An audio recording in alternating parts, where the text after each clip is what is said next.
Bonjour. Située entre deux nouvelles lunes en bélier, cette pleine lune en balance veut s'assurer que dans notre quête d'indépendance, nous n'avons pas oublié qu'en tant qu'être sociable, qu'être humain, nous devons tenir compte des autres. Oscillant entre le soleil en bélier, qui nourrit bien des besoins d'indépendance, et la lune en balance, qui est désireuse d'établir des connexions avec les autres, nous ressentirons qui plus est une tension supplémentaire liée à l'opposition avec Jupiter. L'opposition pleine lune Jupiter accentue la tension entre les besoins individuels et les besoins collectifs. Et ça va nous pousser à prendre des risques sous le coup de l'impulsion. Les événements de cette semaine se relient astrologiquement à ce qui se passait lors de la nouvelle lune en balance de septembre 2022. Donc, individuellement, il faut se demander dans quoi vous investissiez votre temps, votre énergie à ce moment-là. Parce que ce qui a commencé il y a 6 mois peut maintenant fleurir durant cette pleine lune. Mais cette pleine lune est en quinconce avec Uranus, créant un effet de surprise. Et, on va dire d'après le tableau général, un immense besoin de se libérer. Mais Uranus, c'est des actions impulsives. Et puisque c'est la pleine lune, c'est des explosions émotionnelles. En fait, dites-vous que Uranus, grâce à ce quinconce, il est rentré en douce dans la salle de commande de la Lune. Et comme elle est très occupée, elle est concentrée sur le gouvernail, elle ne s'aperçoit même pas qu'il est en train de jouer avec les boutons. Vous voyez? Donc, il fait de la lumière à des endroits, il fait de l'obscurité à d'autres, puis il remet de la lumière, histoire de figer la scène qui se passait dans l'obscurité. Autre chose concernant cette pleine lune qui est très significatif et qu'il faut avoir d'emblée à l'esprit, c'est la dernière pleine lune en balance qui ne sera pas une éclipse avant 2025. À partir de juillet, les nœuds nord et sud, en l'occurrence les deux ensemble, l'un l'emporte sur l'autre, donc les nœuds nord et sud passent en bélier et en balance pour les 2 prochaines années. Donc les prochaines lunaisons en bélier et en balance seront des éclipses. Petit spoiler, c'était leur position à ma naissance. Alors je ne veux entendre personne se plaindre, j'ai la priorité. Donc revenons-en à la pleine lune. La pleine lune en balance reflète le soleil en bélier. Qu'en est-il de l'activation de cet axe? Je vous en reparlerai bien sûr quand les nœuds nord changeront de signe. Mais on va tout de même faire un petit point, là maintenant, sur les énergies de la pleine lune. Le bélier représente l'indépendance, l'esprit pionnier, ce sentiment que tout est possible. Et il est gouverné par Mars, en l'occurrence, c'est l'énergie qu'il faut pour cela. La balance, elle est gouvernée par Vénus qui nous encourage à cultiver l'harmonie et la coopération. La balance qui nous rappelle que derrière nos apparences physiques, nous sommes intrinsèquement tous les mêmes. Et que, unis par nos points communs, enrichis par nos différences, nous pouvons changer le monde pour le mieux. C'est notre diversité étonnamment unique, bélier, qui crée le tout dans l'équilibre et l'harmonie, balance. Donc cette pleine lune en balance vient jeter un nouvel éclairage sur la façon dont nous nous relions aux autres. Mais l'énergie des 3 planètes qui se trouvent en bélier crée une atmosphère électrisante qui exige que vous fassiez face à quelque chose que vous avez évité. Et c'est accentué par un triangle d'irritation qui relie la Lune, les 3 larrons en bélier, et Uranus. Et oui, je vous l'ai dit, Uranus il est en train de faire mumuse avec la console. Donc, niveau gamin, quoi. Et nous avons les 3 larrons en bélier. Et ça crée un phénomène qui est de l'ordre de la triangulation. Hein. C'est un triangle d'irritation, c'est quelque chose qui est connu de l'astrologie. Ça forme une triangulation qui crée une tension constante, qui n'est pas relâchée en fait. Ça oblige à chercher constamment de nouvelles possibilités. Ça éveille ce désir d'en savoir plus, de faire des choses, d'atteindre des objectifs. Ça crée un besoin de quête qui hélas, ne trouve jamais son achèvement. Et si vous y allez trop fort, l'ombre du soleil en bélier, ben vous provoquerez en réponse sans doute une explosion de colère, parce que on parle de triangle d'irritation où il n'y a pas d'aspect harmonisant. Donc il n'y a pas une possibilité de résolution. Il y a réellement ici une opposition entre l'individuel et le collectif. Et c'est pour ça que tous les efforts peuvent sembler vains. Comment réconcilier les impératifs individuels avec la nécessité collective.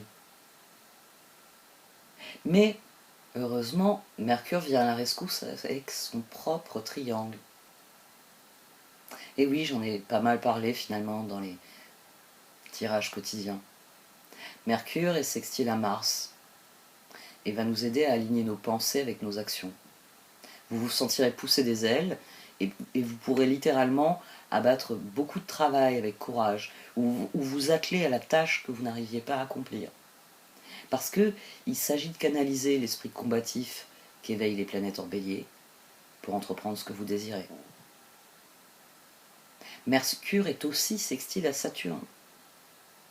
Il apporte donc normalement une pensée claire. Avec un sextile, c'est une pensée claire, c'est un bon jugement, c'est des compétences d'organisation. Et donc des compétences mentales renforcées qui s'accompagnent d'une communication franche et honnête. Idéal pour affirmer clairement son libre arbitre, comme pour poser des limites. Et enfin, Mars est trigone avec Saturne, suscitant donc force, mais surtout persévérance. Persévérance pour entreprendre des tâches difficiles, pour les accomplir dans les délais, pour faire les choses comme il se doit, dans les limites, dans le respect des limites. Donc bien que les aspects perturbateurs de la pleine lune, dont j'ai parlé au départ avec le triangle d'irritation, soient les plus importants, Mercure vient peser de tout son poids dans cette pleine lune. Et c'est le cas de le dire. Il est en taureau. Alors il peut être aussi têtu qu'il veut. Il a les épaules qui sont taillées pour ça. Donc Mercure, sextile à Mars, comme à Saturne, lorsqu'ils sont en trigone, prend la main. Et ça se ressent. Cette envie de parler, cette envie de dire, cette envie de dire sa vérité. Parce que finalement, toutes ces personnes qui s'expriment partout dans le monde, sur toutes les applications, les supports possibles, ils vont dans le courant de ça, de ce désir de se libérer des tensions en libérant sa parole, sa communication, et donc les informations. En fait, c'est parti pour les déclarations à chaud, avec un coup de pouce offert par Uranus qui tripote les boutons émotionnels de la Lune. C'est-à-dire autant de vérité. Soleil, Chiron et Jupiter, ce sont nos obligés après tout. Donc, autant de vérités qu'ils mettent en lumière, et qui seront dites sous le coup de l'impulsion. Tiens, voilà le bélier. Mais avec le désir d'informer le collectif afin qu'il sache la vérité. Revoilà la balance. Des énergies complexes donc qui se superposent durant cette pleine lune. Beaucoup de culmination, autant de leçons à en tirer. Et ce n'est pas fini puisqu'en face de la lune qui est donc irritée et volubile, le soleil est conjoint à Jupiter ainsi qu'à Chiron. Ce trio en bélier pourrait signifier que vous êtes obligé de faire face à un schéma sans doute relationnel, un bélier-balance, un schéma que vous avez évité, une blessure qui était qui était là dans un coin en train de chouiner, mais on n'y faisait pas attention. Parce que, on en revient à ça, hein, je vous l'ai dit d'emblée, la pleine lune est quinconce à Uranus, ce qui accentue le désir de se libérer des restrictions pour créer d'excitants changements, parce que c'est la meilleure image. Uranus est dans le poste de pilotage et il fait joujou avec la console. Et la Lune, elle a fort à faire. Elle culmine dans un triangle d'irritation. Et la Mercure qui a décidé qu'il fallait ouvrir les vannes. Parce que, je le disais avant de parler d'Uranus qui tripote les boutons émotionnels de la pleine Lune, nous avons une conjonction Soleil, Jupiter, Chiron, qui agit pour révéler les plaies béantes. Parce que c'est ça une blessure. Le sens des mots. Je crois que c'est peut-être le sujet dont j'ai le plus parlé depuis que j'ai démarré cette chaîne. Le sens des mots. Et avec moi, le sens des mots, c'est d'où ils viennent. C'est pas où on veut m'emmener avec eux. Non, c'est d'où ils viennent.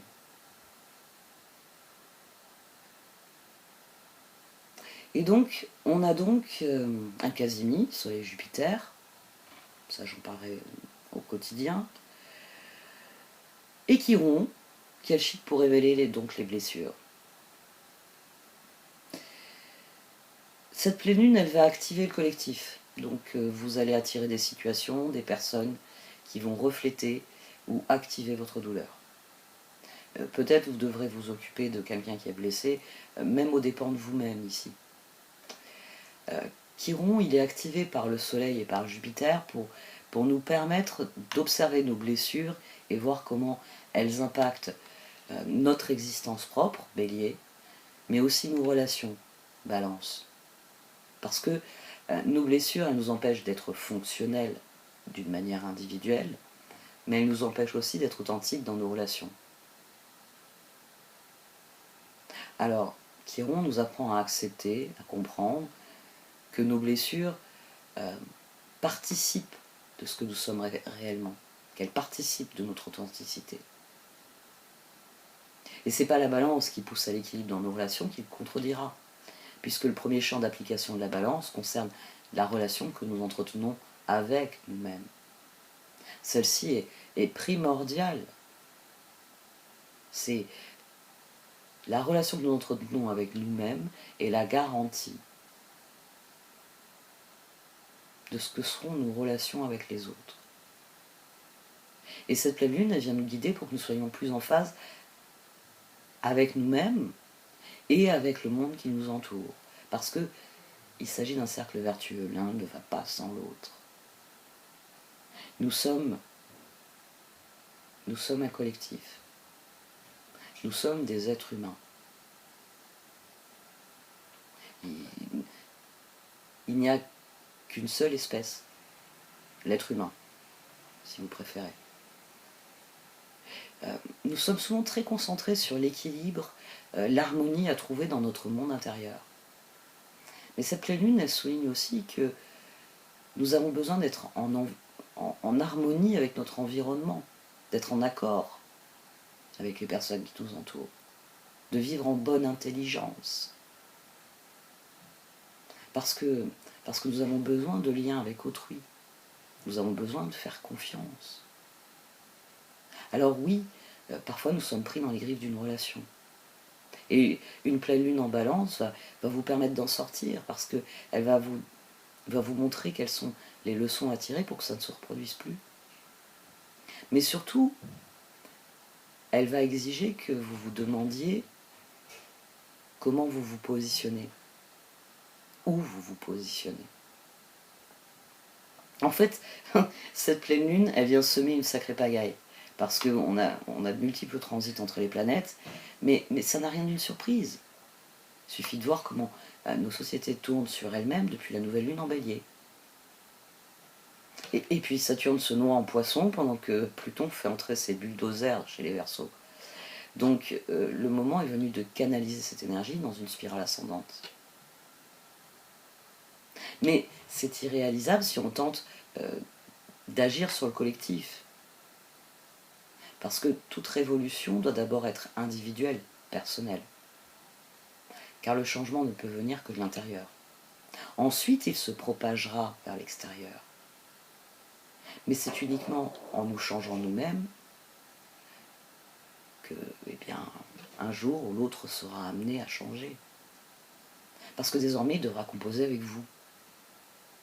Avec votre honnêteté comme avec votre franchise. Avec votre libre arbitre comme avec votre autonomie. Avec votre liberté comme avec vos limites. Ça, c'est mon terrain de jeu. Ça, c'est le tien. Et ça, c'est celui où on s'amuse ensemble. Relation saine à l'autre. Il adhère. Grand bien vous fasse à tous les deux. Il ment, il insulte, il se roule par terre en criant que vous êtes méchant. Mais laissez-le continuer son cirque tout seul. Passé un certain âge, il n'y a rien d'autre à faire. S'il n'est pas narcissique, il finira par faire un travail de conscientisation pour que vous entreteniez des relations normales. Et puis ça aussi. En fait, j'en ai marre de parler de relations saines. Il y a des relations qui sont normales et d'autres qui sont anormales. Tout simplement, c'est ainsi. C'est-à-dire que les normales sont saines et nous enseignent. Les anormales sont toxiques parce qu'il y a un malade qui agresse la personne saine. L'énergie transformatrice des mois à venir est énorme. L'astrologie suggère une mutation, un éveil à grande échelle. Ça fait des mois, j'ai envie de dire des années, hein, sur les blogs d'astrologie, les forums, etc., que tout le monde en parle. Mais beaucoup vont agir comme des enfants gâtés, furieux de ne pas avoir ce qu'ils veulent tout de suite. Hein. J'en ai pas mal parlé de la gratification immédiate. Et je suis pas la seule. Loin de là, certains l'ont fait avec des termes bien plus techniques et leur raisonnement est imparable. Je peux vous le dire, hein, dopamine, etc. Mais c'est comme ça. C'est-à-dire qu'il y a des gens qui vont crier leur frustration, qui vont se rouler par terre. Ce sera un comportement d'enfant gâté, pire que ça, d'enfant pourri. D'autres vont se cramponner à leurs biens, à leurs privilèges, parce que tout changement relève de la catastrophe dans leur esprit. Ces deux catégories seront à fuir parce qu'ils s'accrocheront à ce qui les possède. Donc, cherchez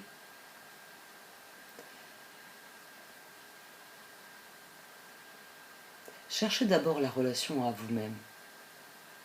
Soyez vraiment conscient de cette énergie-là sur cette pleine lune. Soyez dès maintenant l'ami de l'ennemi qui est en vous. De cette partie de vous qui est parfois têtue, qui peut être impulsive, qui peut être motivée par l'ego, qui s'oppose à vos meilleurs intérêts. Réconciliez-vous avec cette partie de vous-même qui vous sabote, qui fait de vous-même votre pire ennemi. Parce que c'est en étant en paix avec vous-même que vous pourrez répondre aux personnes qui auront fait le même chemin que vous et à celles qui ne seront que rage et frustration. Parce que c'est ainsi que vous saurez déjà mettre des limites à leur débordement. On ne peut pas attendre que ce type de personnage se comporte mieux, qu'il devienne meilleur. Il faut tout simplement les mettre face à eux-mêmes. Parce que chacun est responsable de sa propre vie. Chacun a assumé sa propre responsabilité et donc laisser les autres prendre les leurs. C'est très bélier. Puis le bélier est vraiment l'esprit pionnier. Il représente l'individu dans toute sa singularité et son authenticité. Et c'est pour ça que le Soleil, Jupiter et Chiron soulignent que c'est en étant saints de corps et d'esprit que nous serons aptes à assumer notre humanité intrinsèque, à prendre nos responsabilités, à exprimer notre libre arbitre, à agir selon notre conscience. Et nous avons la balance qui, elle, nous encourage à cultiver l'harmonie et la coopération. Oui, parce que malgré nos variations génétiques, nous sommes intrinsèquement tous des êtres humains. Nous sommes unis par une foule de points communs. Et nous sommes enrichis par nos différences. Et nous modelons le monde à notre image. Et ouais, même ça, on a décidé de le faire. Je sais pas pour vous, mais vu les images immondes qui me viennent à l'esprit, je ne suis plus sûre que nous soyons si nombreux que cela à être saints d'esprit. Faire ce constat est difficile, mais je mets ça sur le dos de mon nœud nord en bélier, qui sait que la vérité libère toujours. Ou de mon soleil conjoint à mon Pluton et mon Mercure en balance, qui forcément déguste, parce que la Lune est en plein sur cette conjonction. Et je salue Mercure, parce qu'avec les sextiles qu'il forme avec Mars et Saturne, il vient libérer la parole comme les informations. Il vient rappeler que ce qui est le plus important pour moi, finalement, comme constat, durant cette pleine lune, il est important de respecter sa parole. Et il ne faut croire que ceux qui joignent le geste à la parole. Parce que les actes parlent de ceux qui les accomplissent. C'est une grande vérité. Les actions de quelqu'un vous disent qui est cette personne. Et à partir du moment où les actes parlent de ceux qui les accomplissent, ils doivent être l'aune à laquelle on juge un être humain.